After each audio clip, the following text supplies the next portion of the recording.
विश्वामित्र के साथ दोनों राजकुमार मिथिला के लिए चल दिए। सिद्धाश्रम के अनेक अन्य ऋषि भी साथ में थे। विश्वामित्र तरह तरह की पौराणिक कथाएं सुनाते जाते। नए स्थानों और वनों में श्रीराम उनसे पूछते और मुनि बड़े प्रेम से उनकी कथा बताते। सोन नदी को पाकर वे सब एक बड़े सुंदर प्रदेश में पहुंचे। वहां बड़े सुहावन वन थे। श्री राम ने उस देश के बारे में मुनि से पूछा। विश्वामित्र ने बताया कि यह मेरा ही देश है। बहुत पहले मैं यहाँ का राजा था। इसी प्रसंग में उन्होंने अपनी वंशावली भी राम लक्ष्मण को बताई।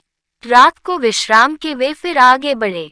विश्वामित्र ने गंगा की उत्पत्ति, पार्वती की कथा और स्वामी कार्तिक के जन्म की कहानी राम लक्ष्मण को मार्ग में सुनाई। जब वे मिथिला के निकट पहुंचे तो नगर के बाहर उन्हें एक सुनासा आश्रम दिखाई पड़ा। श्री राम ने उसके विषय में जानना चाहा। ऋषि बोले, किसी समय ये गौतम मुनि का आश्रम था। जब वे अपनी पत्नी अहल्या के साथ यहाँ रहते थे तब इसकी शोभा अद्भुत थी। एक दिन बड़ी दुखद घटना हुई। एक रात को सवेरा हो जाने के भ्रम में जब गौतम ऋषि गंगा स्नान को गए तो ऋषि के भेष में इंद्र आश्रम में घुस आया। जब वह आश्रम से निकल रहा था उसी समय महर्षि गौतम आ पहुंचे। इंद्र को देखकर उन्हें क्रोध आ गया। उसे कठोर शाप दिया। उन्होंने अहल्या का भी त्याग कर दिया। अब वह पत्थर की मूर्ति की तरह रहती है। मन में राम राम कहती हुई दिन काट रही है।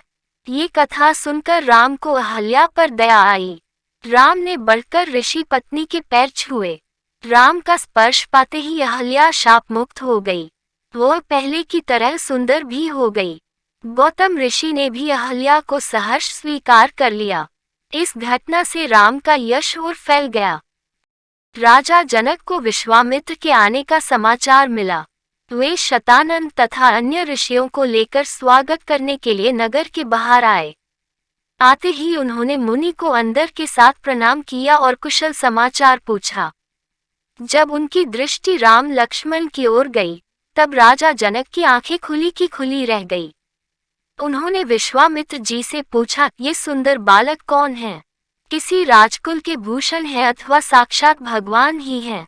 मेरा सहज विरागी मन भी इन्हें देखकर इनकी ओर खींचा चला जा रहा है। विश्वामित्र ने कहा, महाराज आपका कहना ठीक ही है। ये कौशल नरेश महाराज दशरथ के पुत्र हैं। आपके सुनाग नाम के विचित्र धनुष को दिखाने के लिए मैं इन्हें अपने साथ ले आया हूँ। पुत्री सीता के विवाह के संबंध में जो आपने प्रण किया है उसे मैं सुन चुका हूँ। राजा जनक ने मुनि की स्तुति की और यज्ञशाला के निकट ही एक रमणीक उद्यान में मुनि और राम लक्ष्मण के ठहरने का प्रबंध कर दिया। ते ही क्षण राम मध्य धनु तोरा, भरे भुवन धुरी घोर कठोरा। अगले दिन गुरु विश्वामित्र के साथ राम लक्ष्मण यज्ञशाला में गए। राजा ने उन्हें एक ऊंचे आसन पर बैठाया। विश्वामित्र ऋषि ने जब फिर धनुष की बात छेड़ी तब जनक ने सेवकों को बुलाकर धनुष ले आने की आज्ञा दी। ये धनुष लोहे के 8 पहियों वाले एक बड़े संदृक में रखा था। उसे खींचकर जब सेवक ले आए तब राजा जनक बोले, मुनिव, ये शंकर जी का धनुष है।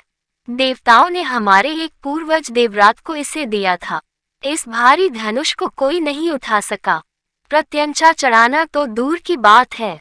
मेरे प्रण को सुनकर अनेक राजा और देव दानव आए और लज्जित होकर चले गए।